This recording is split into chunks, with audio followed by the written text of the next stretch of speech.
And we'd like to welcome everybody to Madison Square Garden in New York. Jim Nantz along with Billy Packer and Michelle Tafoya. UConn exploded for 7 quick ones before a dunk at the other end a moment ago by Villanova's Jason Lawson. 7-2, UConn, the regular season champions, and Villanova second in the regular season, playing for the Big East championship. Ray Allen with the jumper. And Villanova in the blue uniforms, trailing 7-2, now on the attack. Jim, always interesting in 3 games in 3 days to see if any team is suffering from tired legs. Eric Evers, three-pointer, 7-5. My answer so far, it looks like everybody's got full game quickness out here. Over the top, Donnie Marshall picked off by Kittles. Kery Kittles to the hoop. Not quite as explosive as that dunk yesterday, which made everybody think Michael Jordan had come back a day early here, but... Yes. First 7 to UConn, next 7 to Villanova, and then the bucket by Ali. Here they are in their 2-2-1 full court press. Kind of a dangerous pass. Marshall with his quickness almost got there. Ali came from behind and pulled off the steal. Little touch pass from Marshall. Went awry, but UConn still controls. Donnie Marshall, as we pointed out throughout the course of the year, the best forward in the country, getting up and down the floor. Great speed. UConn 25-3 on the year, ranked 6th in the country. Last touch by Nova. Villanova 24-7, ranked number 13 in the latest poll.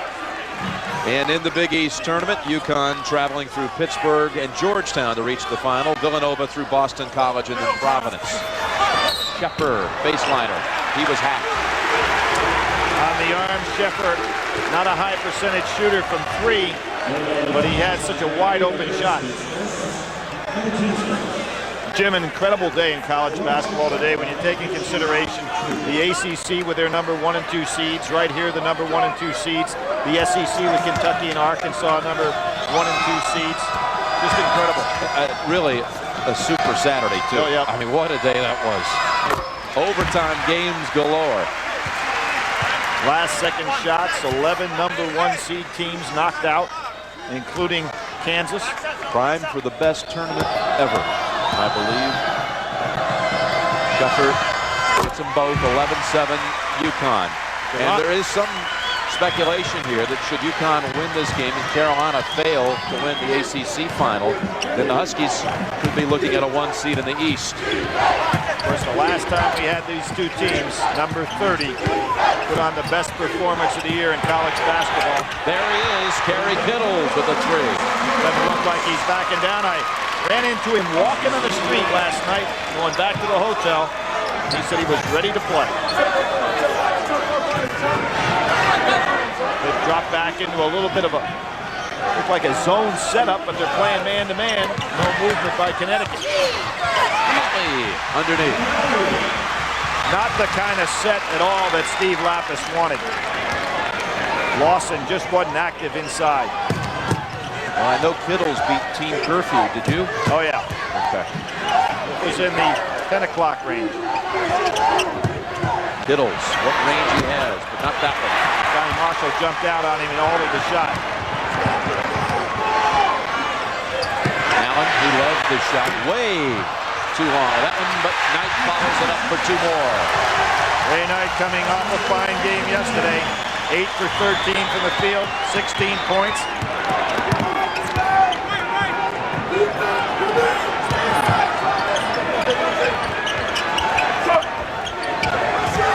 Dumping it inside, Lawson, left-hander.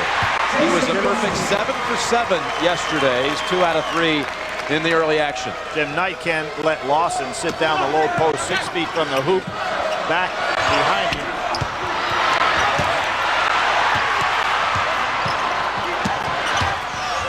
Baseliner Marshall. Good interior passing by Connecticut.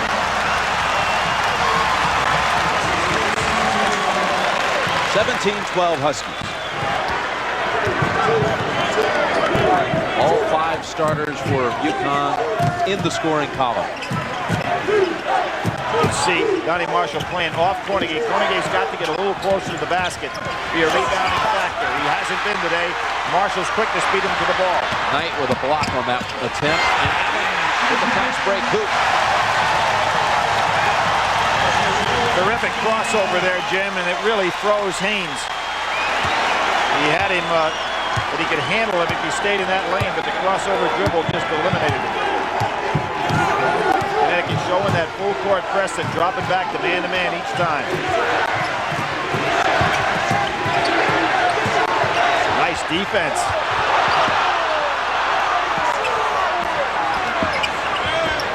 Evers gets it back, blocked again. Knight getting a piece of the last 2 attempts. UConn has hit 8 out of 11 from the field and jumps in front 19-12.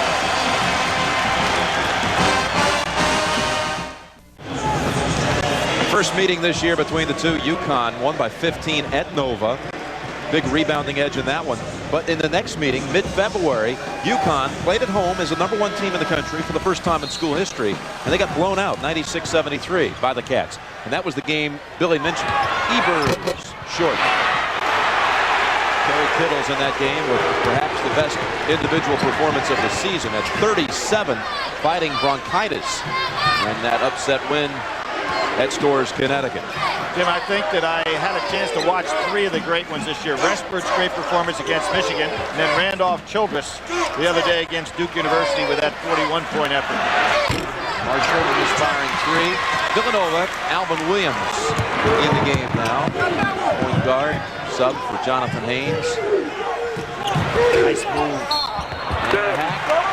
Foul called on Eric Hayward, number 45 of the Huskies. In fact, they brought in 3 subs. Hayward along with Rudy Johnson, number 23, and Brian Fair, who provides a lot of offense off the bench, number 31. Jim, Cornegay yesterday, 12 points, 11 rebounds, 8 assists. Those assists were so important in that ball game. Excellent interior passing. Today he's going to have to do the same kind of thing because what's happening to him is Connecticut is not guarding the 2 big men when they step out, Lawson or Cornegay. And that's why right now Villanova is being out-rebounded. They're 16 feet from the basket when the shot goes up. Marshall's been all over the boards.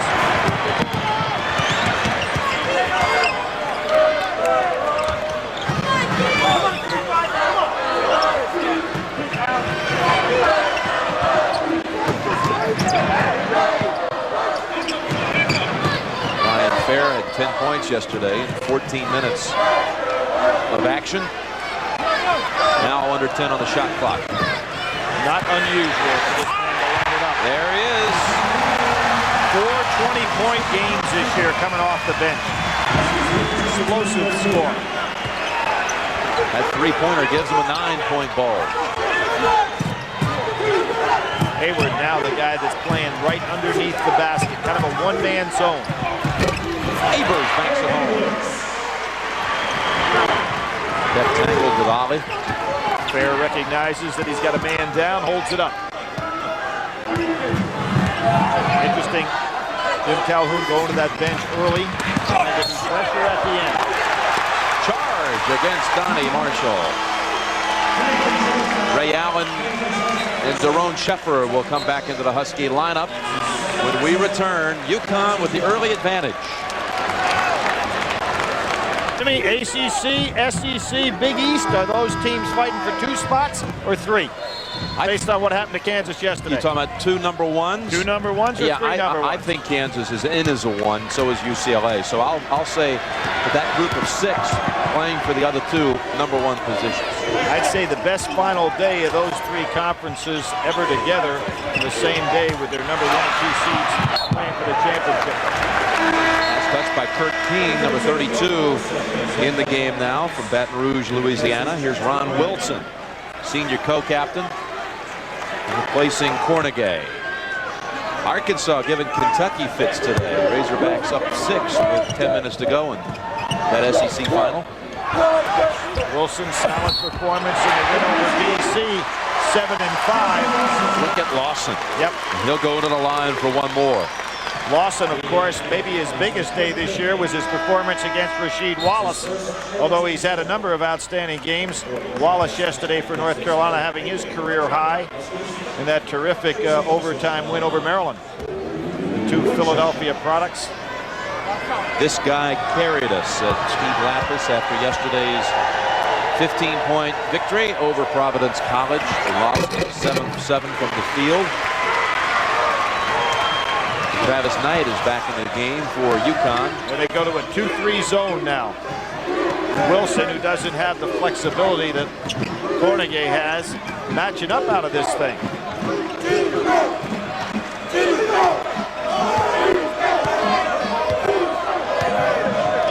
2-3 matchup.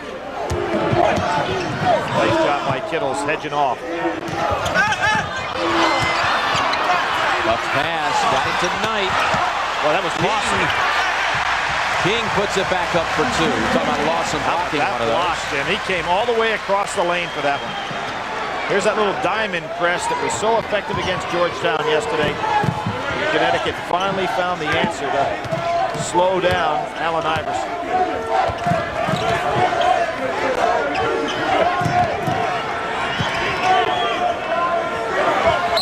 King reaching in for his second.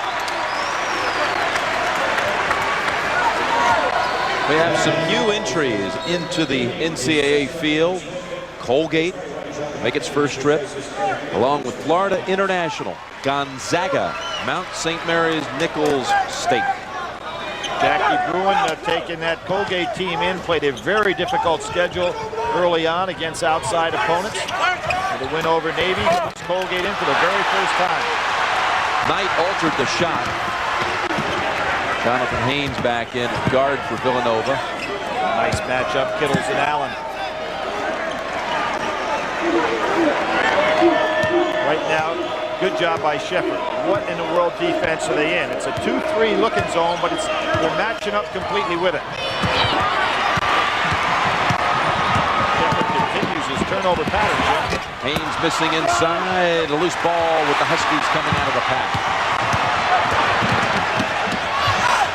Not a good idea by Allen.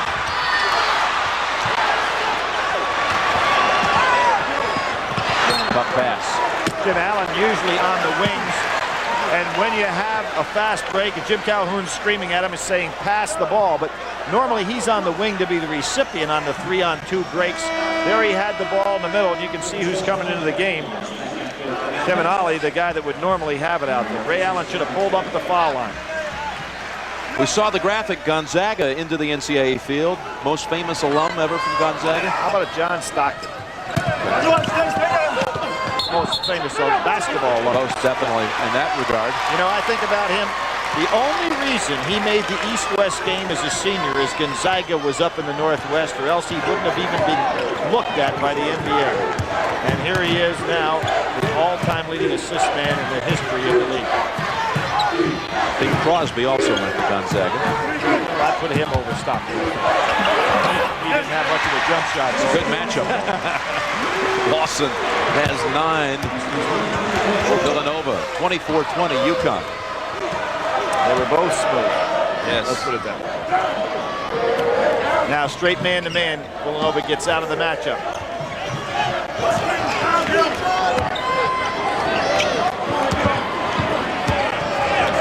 Shepherd, 2-pointer. Foot on the line. Pretty good matchup in the backcourts right here. Everybody talks about Ollie and Shepherd, and rightfully so. But Williams and Haynes, they hold their ground pretty well too. They're ranked 5th and 8th in the Big East in assists as a combo. The others, of course, 1 and 2. Reach-in foul called against Lawson. Tough break for Lawson on that play because Knight didn't realize the ball was bouncing up to him. Only the second team foul in over 11 minutes of action. Donnie Marshall's been sitting for a long time. He started very well on the boards. He's been sitting now for, what would you say, 6-8 minutes? Yeah, about that long. Yeah. Cornegay back for Villanova. Fair, NBA 3. Great rebound by Kittles. special player, this kid.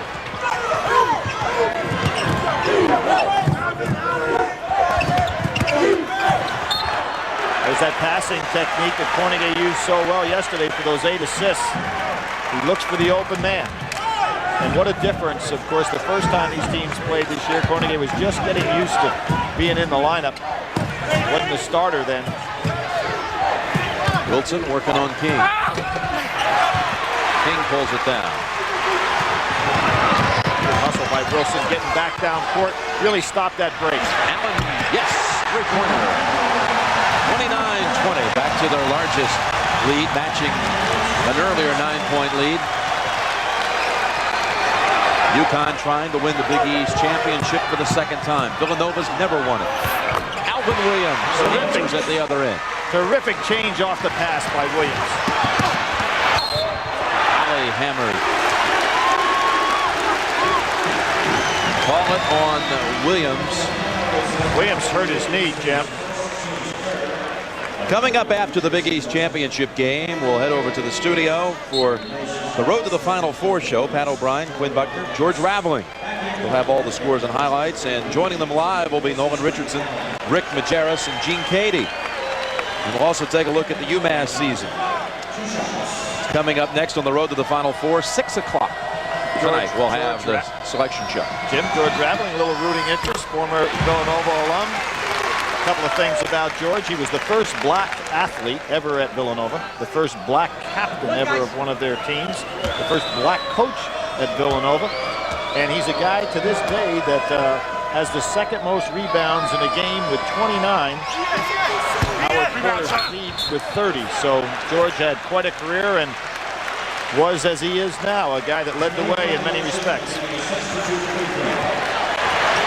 Glad to have him on our team. No question. Lapis thinking he got penalized for being in the lane. Lapis was assistant the last time Villanova was in a final in the Big East. That was back in '88. Villanova 0-3 in Big East finals, and they trail here by 9. Well, Jimmy, you see right here, Drexel in. They earn their way in. Penn, of course, great play in the Ivy League. They're in. Temple, I think they're in. Villanova, they're in without question. One question mark, though. Atlantic 10 to St. Joe make it. That's a tough call on that. Definitely a bubble there.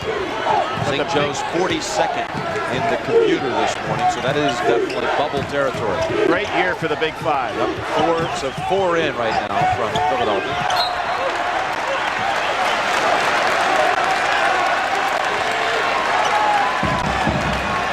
Iowa State kind of reeling a little bit after that tremendous victory over Kansas. Oklahoma State will be a Sweet 16 seed. Oh, yeah. That league's rated as the #1 league in the country. I don't understand it, but they are. They almost has it stripped. There's that passing ability of his again. Ali reached in, thought he had it clean, but they called Kevin Ali on the foul. Boy, you love to see a big guy that has awareness on the floor. Cornegay, the first few times I watched him play, I didn't see that talent, but he is really showing it in this tournament.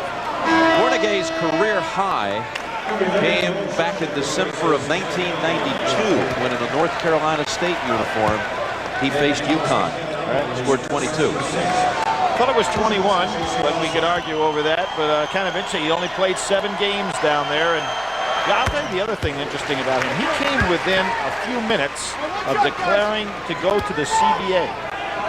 And then he decided at the so-called 11th hour that he would go ahead and take his name out of the hat. So he is now obviously getting very valuable experience as a college player. That had been a big mistake in his life. Sophomore in classification. King with a puck. Villanova ball. The young man was eligible by NCAA standards while at NC State, but not going to be eligible by state standards. So that was the reason for his departure.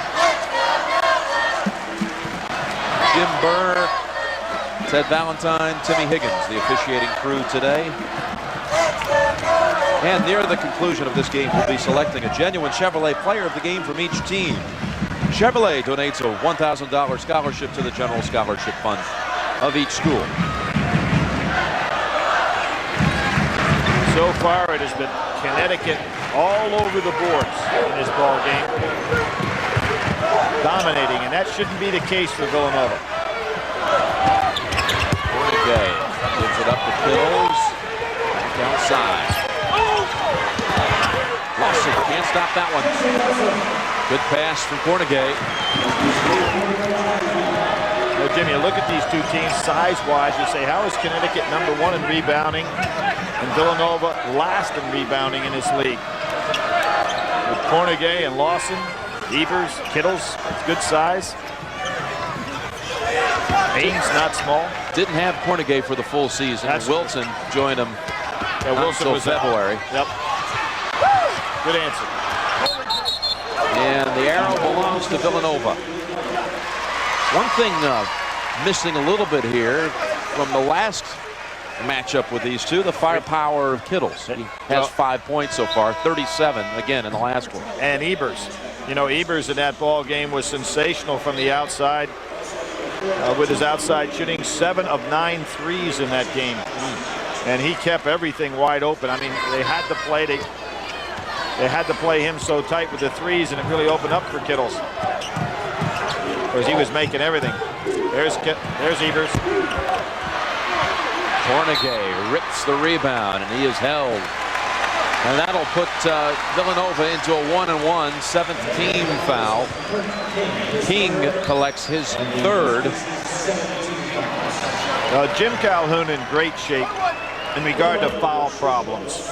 Maybe he's not as deep as Kentucky, I wouldn't say, or maybe Arkansas, but he really can't get in too much foul trouble. He can afford to waste a few.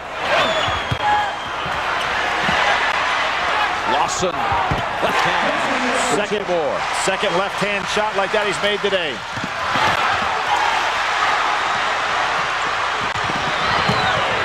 Haynes 3. Lawson over the back. Excellent block out by King. Had him there and used that upper body strength. Lawson couldn't get to him. Second on Lawson, who has more than half the Villanova total, 14 of their 27. And they bring Wilson in for him. Travis Knight back in also. You know, you have two kinds of substitution patterns now in college basketball. You've got the multiple, like a Connecticut or a Kentucky, and then you have the specific placement substitution situations like a North Carolina, or in this particular case, Villanova. You know, they got one guard sub, they got one forward sub, one center sub. Boo Willingham, number 4, senior, into the game now for the Huskies. Travis Knight picks up the loose ball for 2. Sheffer, with his size, doesn't mind going inside. Caused a lot of turnovers yesterday trying to go inside with Georgetown, that was ready to meet that challenge anytime he came in there. Cornegay with good position. Kittles now with 7.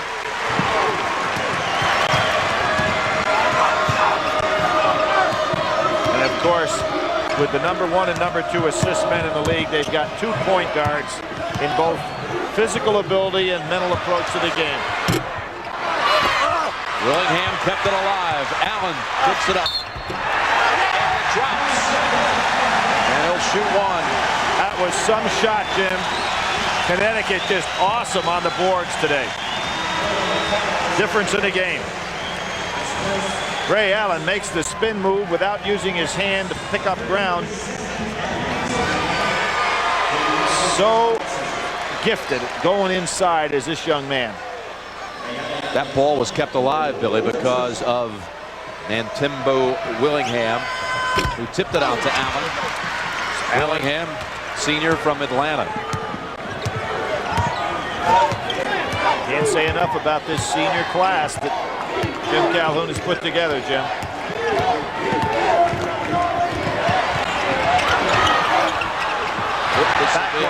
Backcourt violation.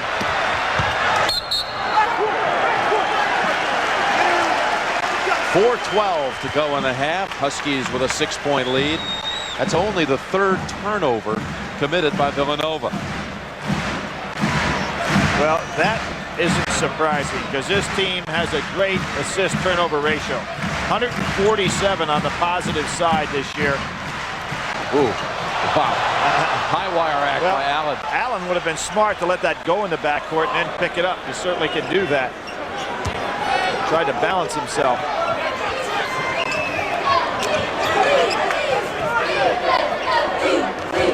Well, you've got Allen and Kittles head-to-head in this man-to-man matchup.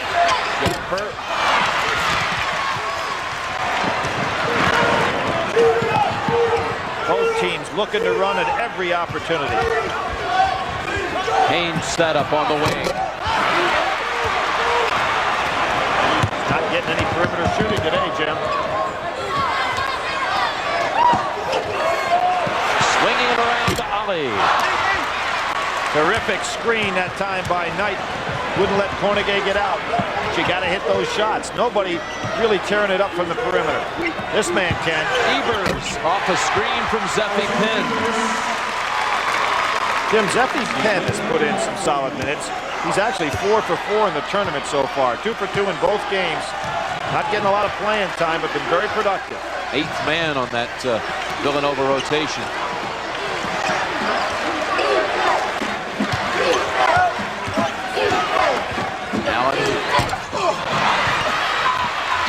Kittles over the back after making a good defensive play. Terrific rebound. Evers will try it again. This one a 3. Jim, when he's going left to right and squares up, I mean, it is going to go down. I mean, you got to get out there and just force him to put the ball on the floor. Great perimeter shooter. 35-34. UConn by 1.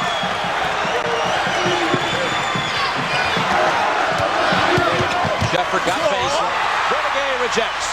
Knight puts it back. Once, twice. Willingham, yes. Again, rebounding. Just dominating the boards is Connecticut. And the boos for Boo Willingham. Evers again. Penn puts up the loose change. That makes him 5 for 5 in the tournament.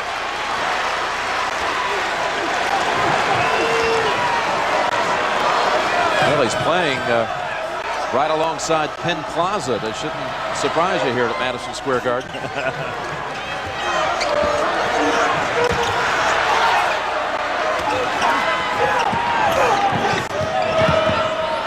Sheffer up high.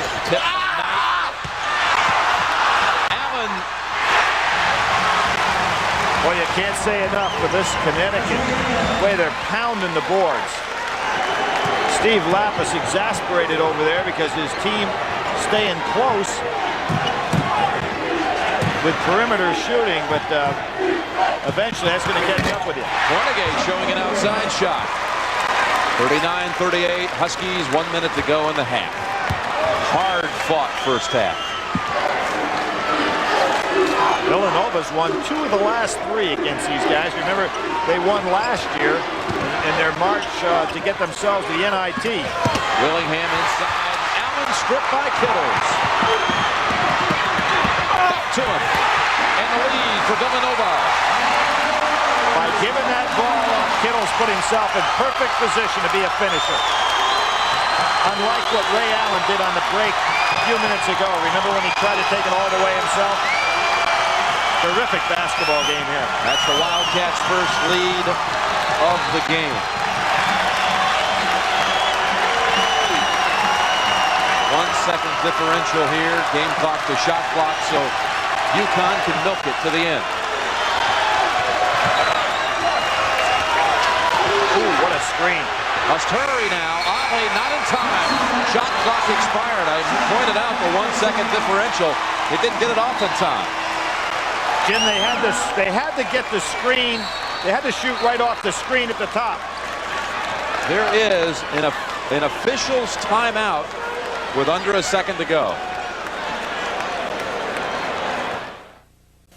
On the game clock, 1.2 left in the half. There was not a whistle from under 4 minutes in until that violation, not beating the shot clock. So that was the last television timeout of the half. Tipped by Knight, and Villanova will not get an attempt before the intermission. Jim, the reason for that is well-coached teams, well-played game, and fine officiating. Villanova's first lead of the game. There it is at halftime, 40-39. And Pat O'Brien, along with Quinn Buckner and George Raveling, will be along from our New York studio with Pennzoil at the half after this message.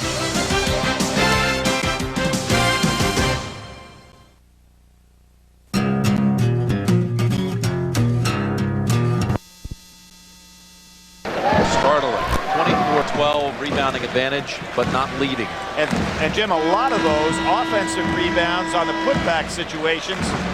And of course, these two teams, as we pointed out, number 1 in the league in rebounding and number 9. Donnie Marshall, who inbounded the ball, played only 8 minutes in the first half because he was saddled with 2 fouls. And he was off to a good start. On the line. Turnover. Well, a game of matter of inches, Jim. He's on the line, and if he hadn't, he'd have drawn a foul.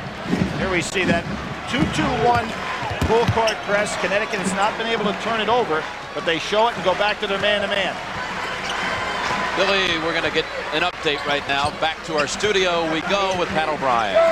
All right, Jim, thank you very much. In the overtime in the SEC Championship, Arkansas and Kentucky. Arkansas has gotten hot and Kentucky is cold, but Corliss Williamson has fouled out. Let's listen in to Tom Hammond. Shepard has been the man, the freshman. Walker, the freshman. Got Robinson out front on Shepard. Thurman knows Delk wants to shoot. Walker's wide open. They didn't see him in time. Tapped in by Pope. McDaniel on a run out. And Shepard fouls it. Jeff Shepard committing the foul in his 5th. Kentucky foul number 15. Well, Kentucky's got it down to 4. That's his 5th personal foul. Watch again as Mark Pope on the tip inbound. The miss by Walker. Good clear out with the left arm by Walker, and Pope with another nice offensive rebound. He's done that all day long. Pope having another good game. He's had a good tournament. He has indeed. Another player that's come to score for Kentucky recently. 1:11 left in overtime. Arkansas leading 91-87 at the Razorback free throw line. In the 3rd time in SEC history, the championship game has gone to OT. Shepard replaced by Anthony Epps. So now it's up to Clint McDaniel. He's a 76% free throw shooter. Steps to the line, he's got 2.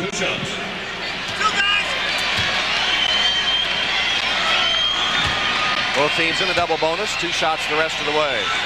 Rimmed out. Corliss Williamson is fouled out.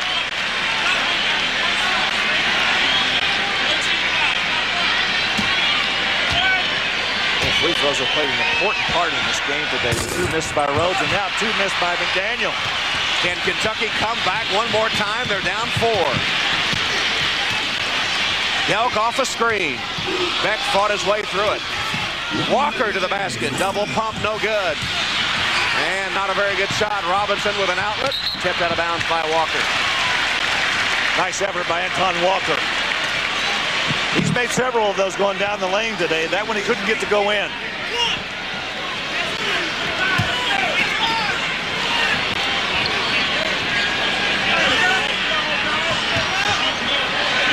Beck trying to shake Epps.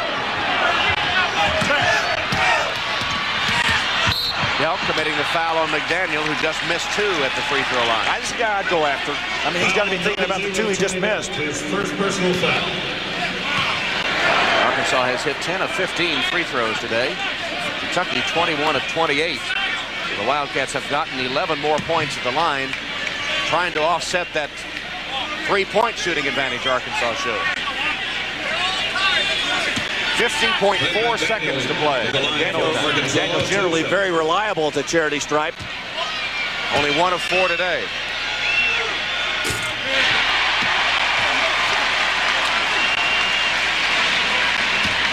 It's been a tight game we expected from these 2 clubs. It's the way they have played since Arkansas came into this league. McDaniel hits 2. The lead is 6.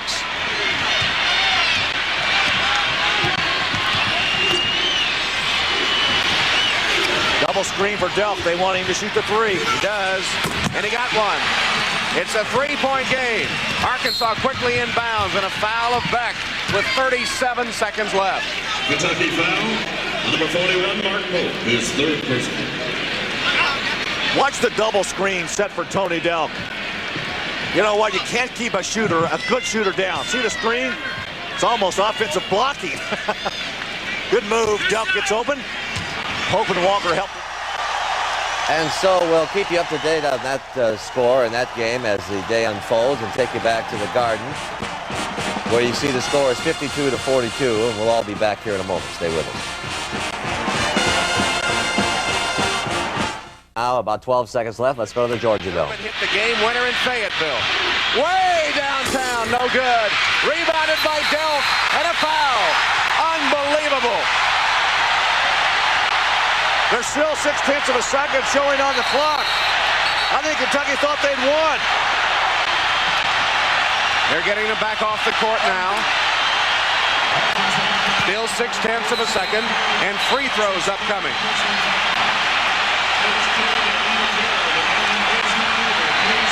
What a comeback by Kentucky.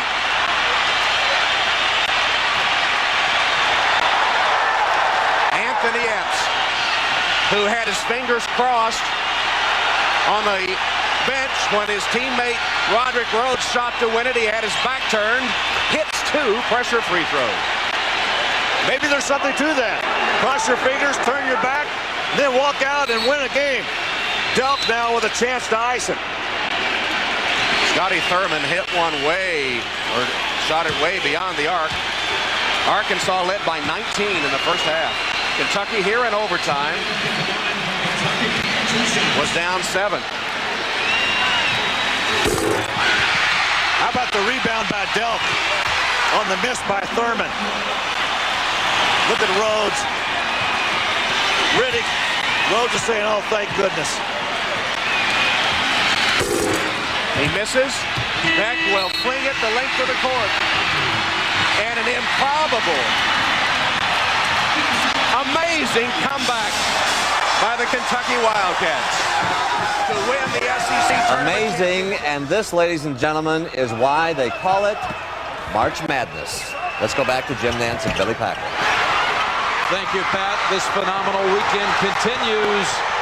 And Kery Kittles and Villanova have scored 17 unanswered.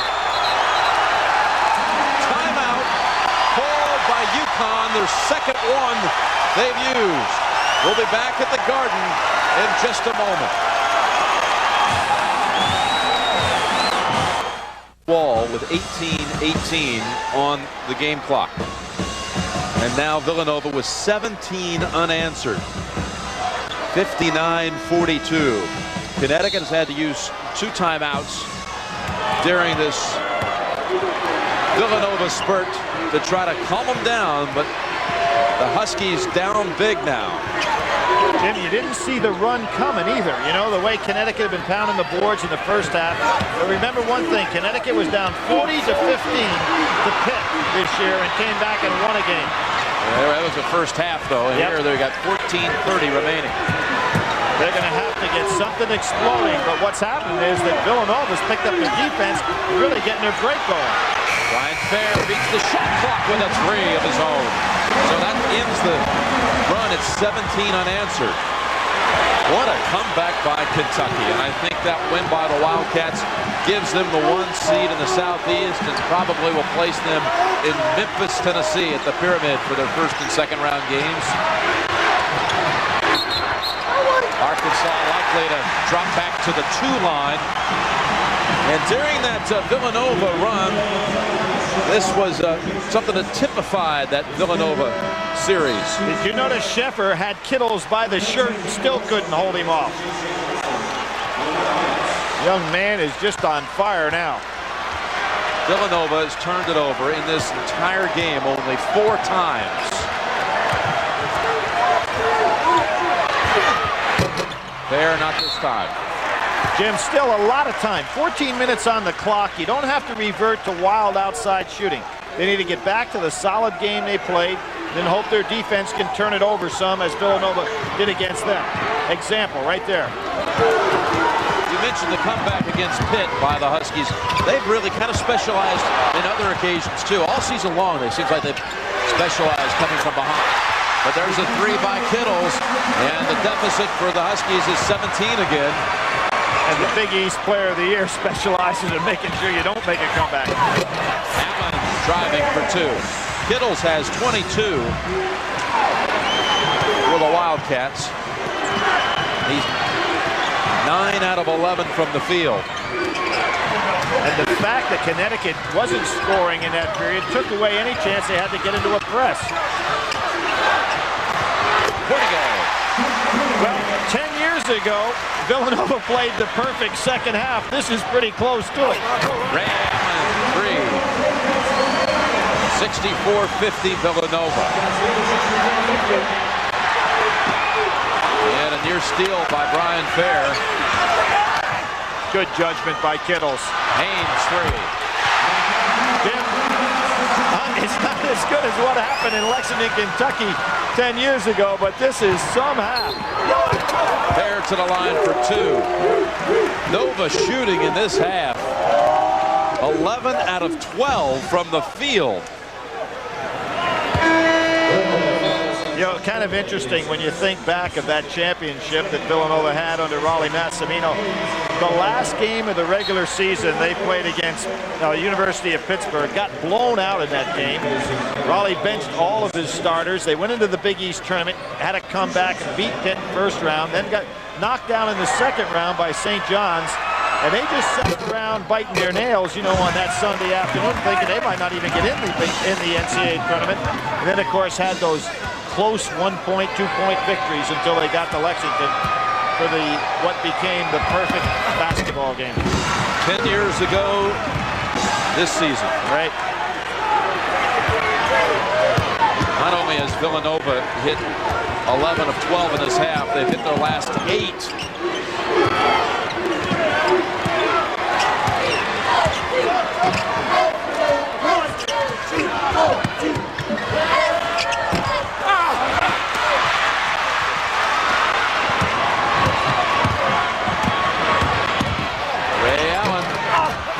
Keeps it alive. Now it's Hayward back out to Shepard for a three. On the part of Connecticut in this comeback. This is the pace of play, though, that produces a comeback. Yep. See, by scoring, they also get a chance to set up their defense. Showing a little pressure and then going right back to their half-court man-to-man.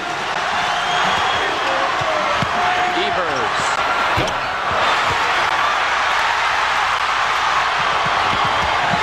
Takes it to the hole. Beautifully done. Up high off the glass. Great shot by Fair. And now a timeout called by Steve Lapis in Villanova. UConn was down 17. They've dropped it to 10. We'll continue after this message and a word from your local station. To the Final Four is sponsored by Oldsmobile and your local Oldsmobile retailers. ITT. Building businesses into leaders. And by Jiffy Lube. If it doesn't say Jiffy Lube, it just isn't Jiffy. 17-point lead down to 10, and Billy, action intense. It's incredible. Incredible comeback. Fair leading the way with that big jumper from the corner, Jim. Just when Connecticut looked like they were going to get buried, he hits the three. But you know, as a sophomore, he had 27. He was the third leading scorer on this Connecticut team. He had 27 against Villanova. So certainly capable. Zephy Penn in the game for the Wildcats. Shoot it from the free throw line. First shot he's missed in the tournament. Now 5 of 6. Big rebound by Cornegay. Up high to keep it alive for the Wildcats. Kittles follows. Bad block out that time on Kittles by Ray Allen.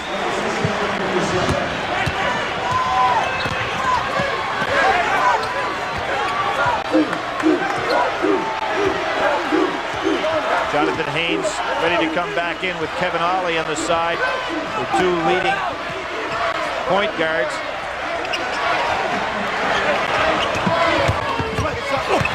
There. To the line for two. He made some play, a little scoop shot before the timeout. Well, Jim, what makes it so tough, and we saw this with Allen Iverson yesterday, any guy that you know it can take that three-point shot, you have to charge out at him. Fair, with his excellent outside shooting, gets a compliment here from a coach. Somebody may take it the other way. Howie Dickerman, thank you very much. Fair putting them back in the game. Interesting story here. A young man that was going to leave Connecticut last year, left school in terms of saying, you know, I don't want to return for my senior year. It doesn't look like I'm going to play much. They told the coaches last May he wasn't coming back. He was going to transfer. And that same man, Howie Dickerman, that grabbed him by the neck there, is the guy that originally recruited him, went back out and visited him at his home. His fellow teammates called him and said, hey, you know, come on back. And what's even more interesting maybe is he only had one offer from another school to play 1 year. So he came back to Connecticut and it sure paid dividends all the way around. Again, Connecticut's going to have to do a little bit more, Jim, with its defense to get back in this game. They can't trade baskets. They made a terrific run, prevent themselves from getting blown out, but if they're going to get all the way back, they're going to have to turn it over on defense. Hornigate's become in this tournament their primary ball handler. Haynes. Hornigate tip it up. Zeppi Penn on the hat. Now Lawson has been out for quite some time. When they made their great run, it was Lawson all over the boards. He's coming back in now, and let's see if that can be what can get Villanova back on stride. Terrific game that he's having both with his left and right hand inside.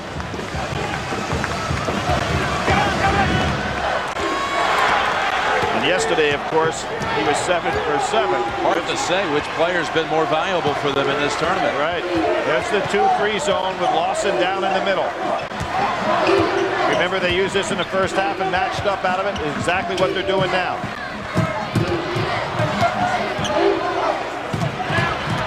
You can always tell the matchup of that first cutter that goes through. If they follow him through, they're matching up. It's not the standard 2-3 zone. Ollie.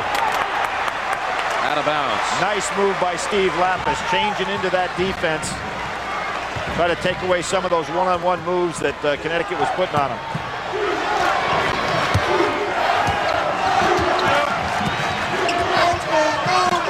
Williams got valuable time when Haynes out with that stress fracture.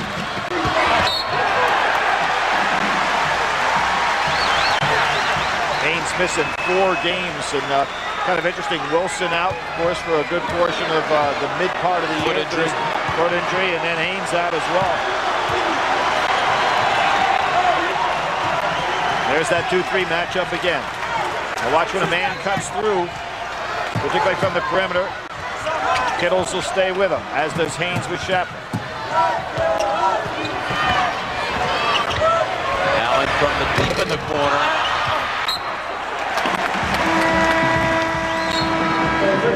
Evers returns for Penn. Jim, a lot of teams, we use the matchup zone a lot.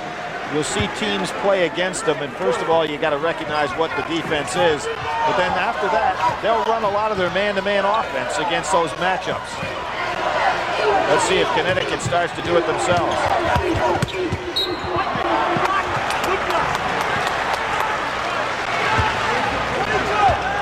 Flurry of scoring, and then suddenly it's starting to sag. Well, they were such 2 great runs by both clubs.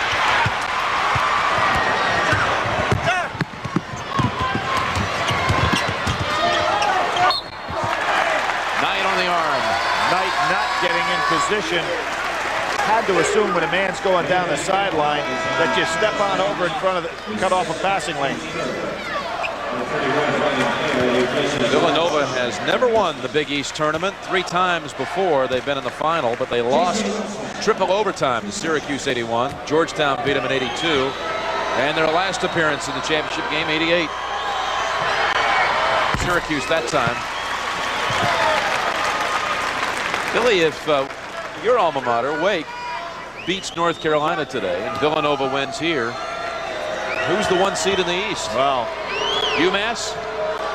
How about that? Would that be, it's really unfortunate for Massachusetts, all of this notoriety that the Big East, the ACC, and the SEC have gotten in the last week.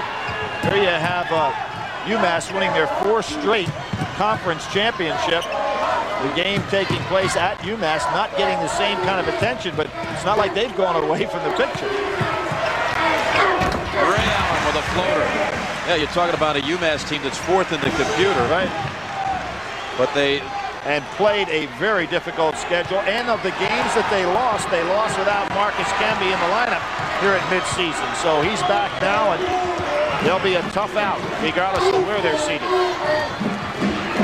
Boston with 22 has tied a career high.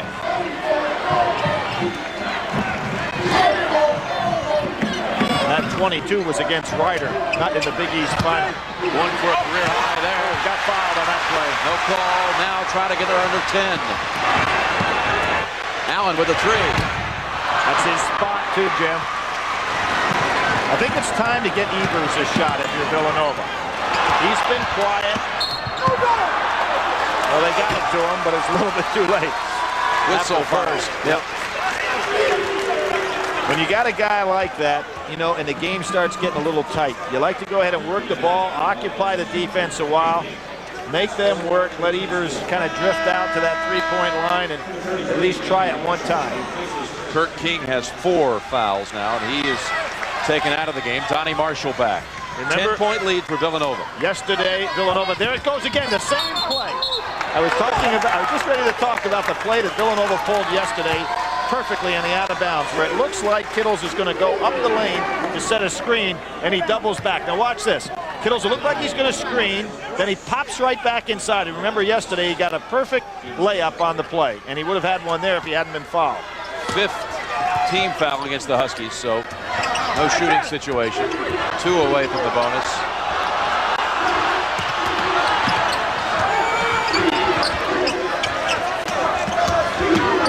Williams bangs it home. 12-point lead.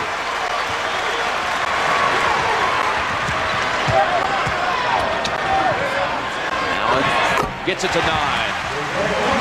Jim Williams, remember up at the game in Stores, Williams had 12 points and 8 assists. He's had another solid performance against Connecticut today.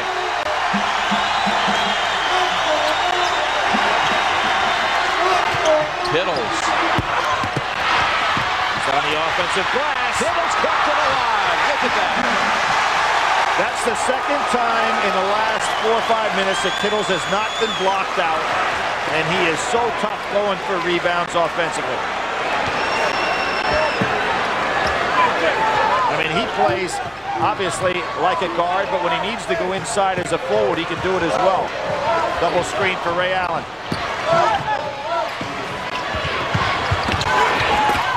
Knight on the way up. Foul. And this game will be followed by the Road to the Final Four show. Back to the studio with Pat O'Brien, George Raveling, Quinn Buckner. Nolan Richardson scheduled to be with them live. Rick Majerus, Gene Cady. Plus they'll discuss the NCAA women's tournament brackets. Coming up next on the Road to the Final Four, then skiing, and then the selection show. Jim, in the last couple of years, we always get a chance to ask one question each. Sometimes we get in 2 of the committee members, and normally it'd be a reach to try to get to that second question. This year, we could be there for an hour trying to go ahead and figure out whatever the decisions are. Well, we have an hour show. But we won't get an hour's worth of questions. Eric Hayward in for Knight. A lot of tough decisions this committee is going to have to make. Normally you got like the top 4 seeds locked in by now. I wonder how late in the afternoon it'll be before they put this one to bed. Williams 3 short. Evers left alone. He hadn't been in the game for a while. He's been on the floor, but not in the game. They finally got him a shot. 5:30 remaining, 9-point Villanova lead.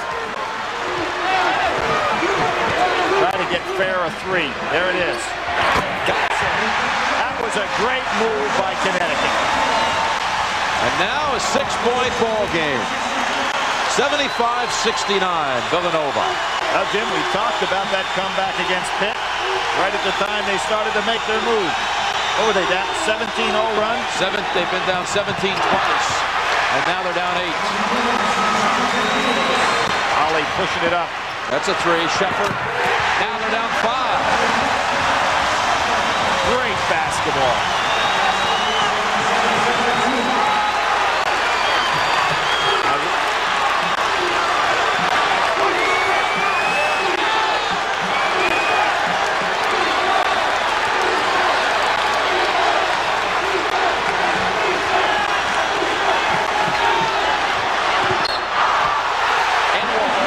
Has a career high, 24. Right over the top. Lawson, a perfect target on this lob. Beautifully thrown by Williams. And Hayward tried to get there, and you can see, without question, basket and foul. See, he tries to come over, and the pass was perfectly thrown. Lawson, good concentration there to make that shot. What I say, got scalped on the play. 24 and 3 rebounds.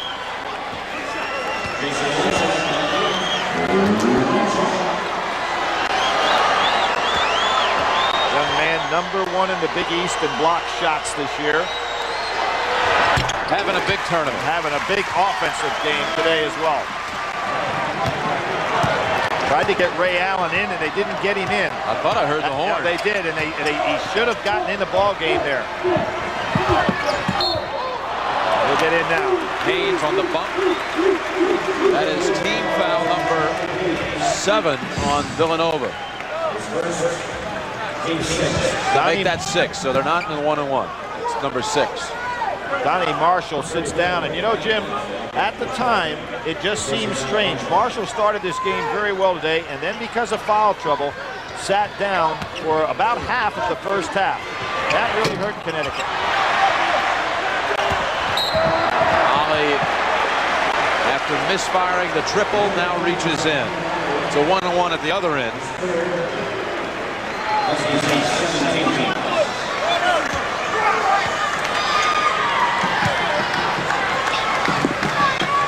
Iowa down 18 against Indiana. We talked about this young man yesterday. That huge shot against the University of Florida.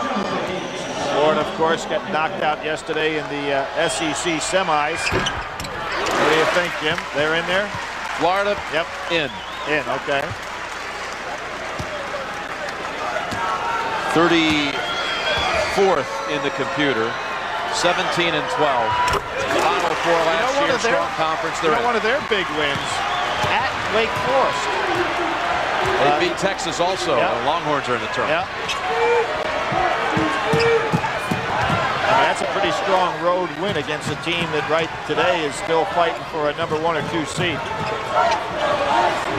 Fair. So Villanova now saw its lead chipped away to 5, and it's back to 10. With all their great history, this team has never won the Big East title. Hard to believe.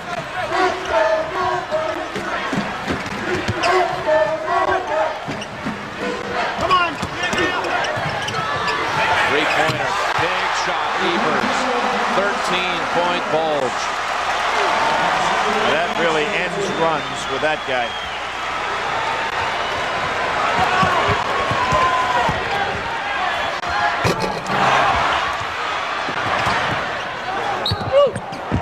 Villanova ball. Timeout on the floor. Looks like the Wildcats were able to withstand that UConn comeback. For Jarris, and we'll set the women's brackets. Stay tuned for that. See you then. 3 minutes, 8 seconds remaining. UConn with 1 timeout. Villanova basketball with a 13-point lead.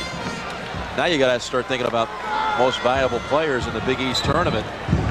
Well, I think that if Villanova were to continue, even though Haynes has had incredible performance from a standpoint, the ball didn't get over half court. Real close. This man right here, in the last 2 days, 18 assists, 4 turnovers. Talking about Haynes. Yep, and that's against tough pressure teams both days.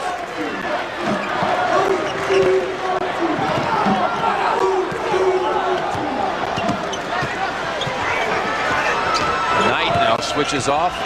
Lawson left alone, and a reach-in foul on Shepard. When a man makes a hedge move defensively, somebody has to pick up inside, and there you saw a good job by Williams because he occupied 2 men and still had his dribble alive. Therefore, nobody inside to pick up Lawson until it was too late. A lot of teams copying what the Detroit Pistons made so famous with Bill Laimbeer and Isaiah Thomas. The little 2-man pick-and-roll move from out high. Obviously, no college team able to do it quite as well, but a lot of people try to implement that technique.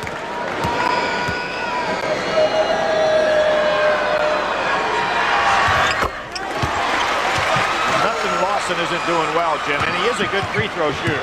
27 in the championship game for Lawson. There's the little hedge move we were talking about. Villanova does a better job with it. They're trying to get the three-point game going now. But Villanova's playing the 3 well.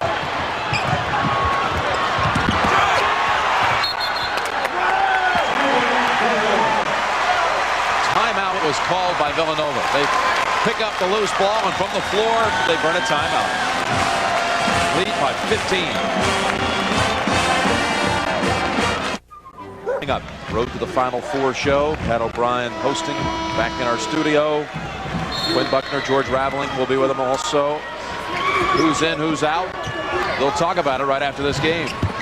Nice job throwing the lob right over the heads to the big man in the middle. Jim, when I think of these games we've seen this year between these 2 ball clubs, that knockout punch by Kansas and then another knockout punch that Villanova put on this Connecticut team, you know, I think it took a lot of edge off him. You know, it's really like a heavyweight boxer. You know, you get knocked out a couple of times and you just don't bounce back quite as well. I thought they'd bounce back from the Kansas one, but the Villanova one, they never got their legs back after that one. They never became like the dominant team you heard about. Now, one of the things that'll be interesting, if Connecticut gets moved out of the East, the farther away they go from home, the better off I think they're going to be.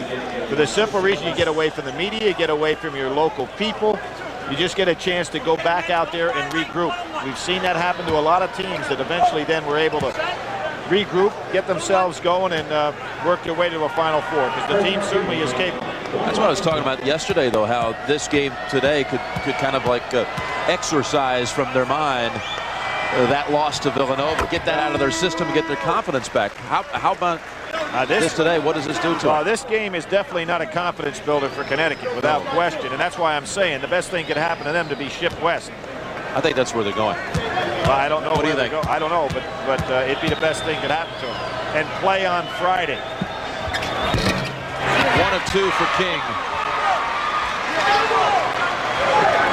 Matter of fact, for any team that's played 3 tough games in a postseason tournament, it's good if they can play on Friday. Friday, Sunday, as opposed to Thursday, Saturday. Ryan Finger. Jonathan Haynes. One of the real leaders of this team.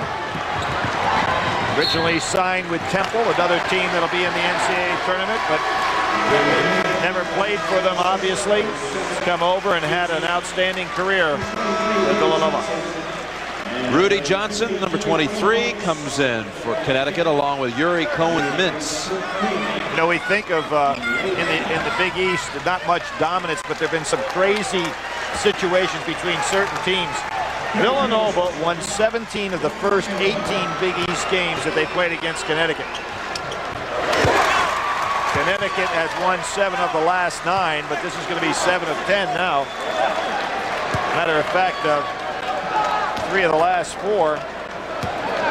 Villanova winning that one last year in '94, and then of course the one at Storrs, and now this one.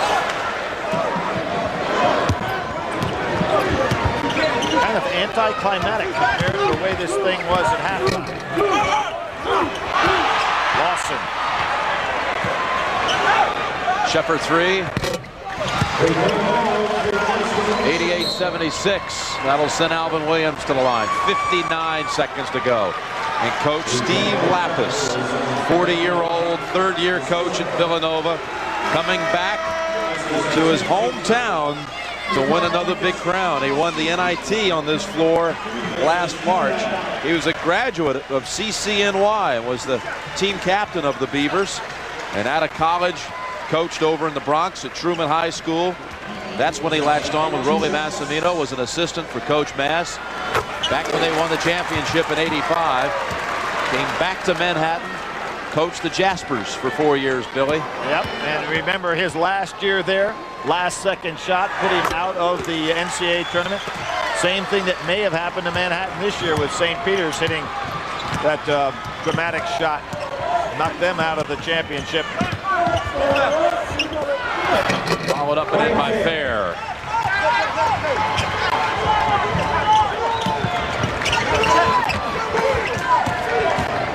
You know, Jim, he's got another guy on that bench that was part of that national championship team back in '85.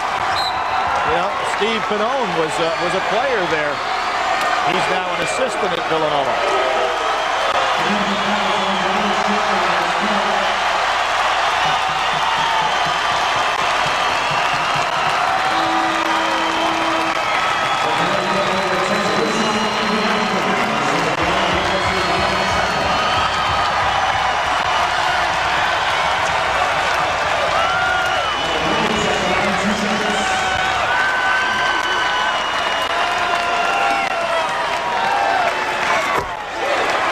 What do you see for Villanova in the NCAAs, Billy? A lot of success. I really like this team. We've talked about them now for a month and a half, Jim, on our little trips. Like everything about them. I just wonder why sometimes they get dominated on the boards. Other than that, they've got it all. Marcus Thomas missing a 3. They've announced the all-tournament team, so we'll give it to you. Making the all-tournament team. Well, you know he made it. Not only did he make it, but he was the most outstanding player. Kery Kittles. Well, that's a double for him. Player of the year in the Big East. Set a new record in times that he was picked Big East Player of the Year. And, of course, now tournament MVP as well.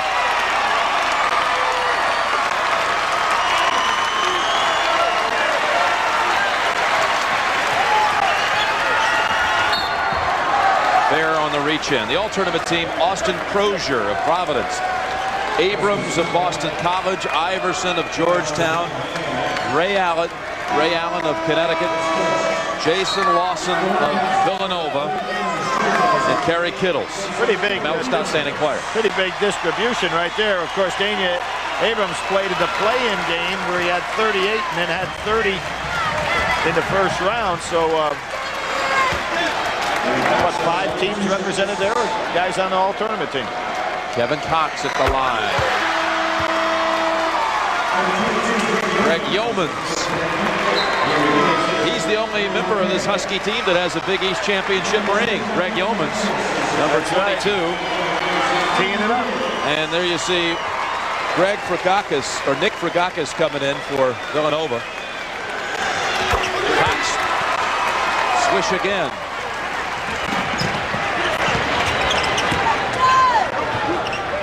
Ruslan and Yatkin.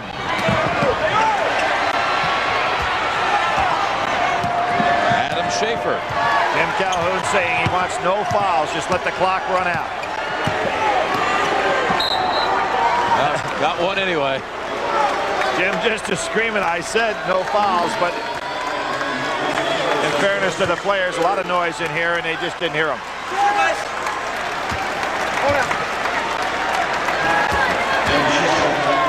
Adam Schaefer, a freshman from Downers Grove, Illinois, will shoot 2. Put him in the scoring column in the Big East final. Jim, you look at this Villanova team, still a young ball club. Yeah, this whole team, unless they lose Kittles to the next level, comes back next year. And Billy, you got to think we'll get a lot of consideration The top 3 or 4 in the nation preseason next year. Without question. They are the Big East champions for the first time. Villanova has won the Big East tournament. The Wildcat mascot at midcourt says, finally. We have the Road to the Final Four show coming up.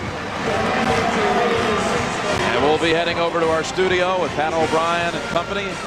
Quinn Buckner, George Raveling will be talking about the impact of the games this weekend on the NCAA field. The Chevrolet players of the game.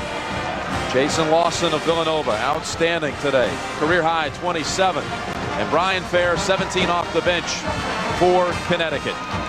On to the NCAA tournament for these two. Kery Kittles, the most outstanding player in the regular season and in the tournament. So for Billy Packer, Michelle Tafoya, Pat O'Brien, Quinn Buckner, and George Raveling. Jim Nantz saying so long from Madison Square Garden, where the final score is Villanova 94 and Connecticut 78. This has been a presentation of CBS Sports, home of the NCAA Basketball Championship.